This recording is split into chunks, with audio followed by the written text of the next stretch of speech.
The new clues that could help solve the mystery of Air France Flight 447 as searchers race against the clock to find the crucial black boxes of that Airbus that plunged into the Atlantic. ABC's Lisa Stark has been following the story. She has the latest for us from Washington. Good morning, Lisa. Good morning, Kate. Well, searchers will be back at it again this morning in the waters off of Brazil. They are looking for more wreckage. They are looking for more bodies. They are looking for more clues. It is what search crews were looking for and what they were dreading.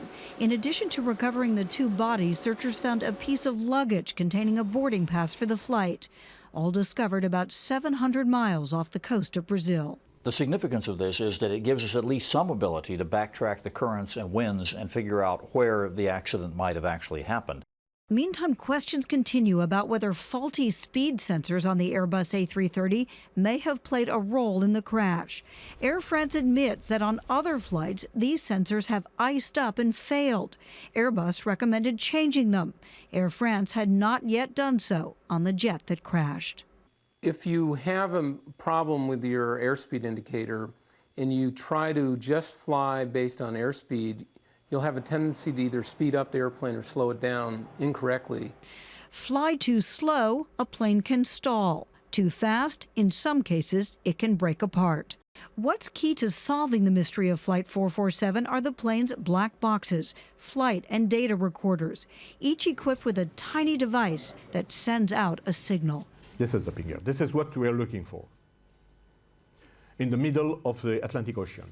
These pingers last only about 30 days, and it's already been a week since the plane went down. The U.S. is sending underwater listening devices. A French nuclear submarine and underwater vehicle will be searching for those critical black boxes as well. And there's no underestimating how crucial the search for answers is. This is the most modern of jetliners, a whole new generation of aircraft, this plane, many others like it.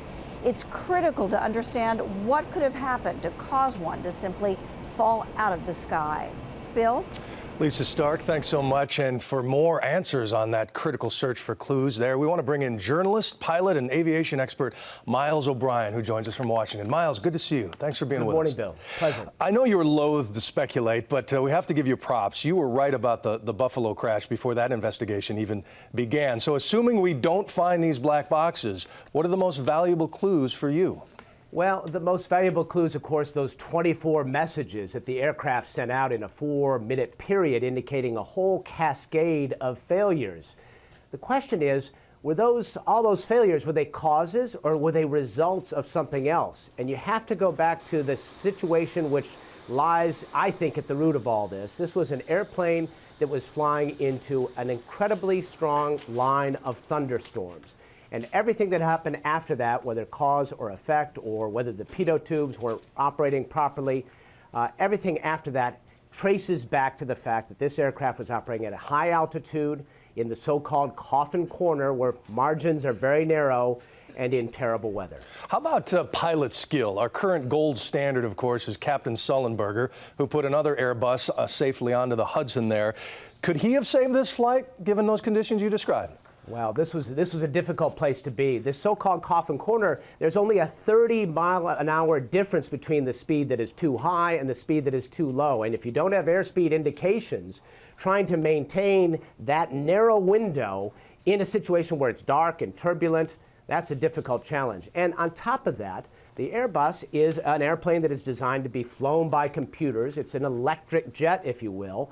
When those computers start failing, the pilots have less and less capability to fly it. So it's a difficult situation for any pilot to be in. Every crash forces us to sort of reevaluate the state of the industry. What do you take from this one?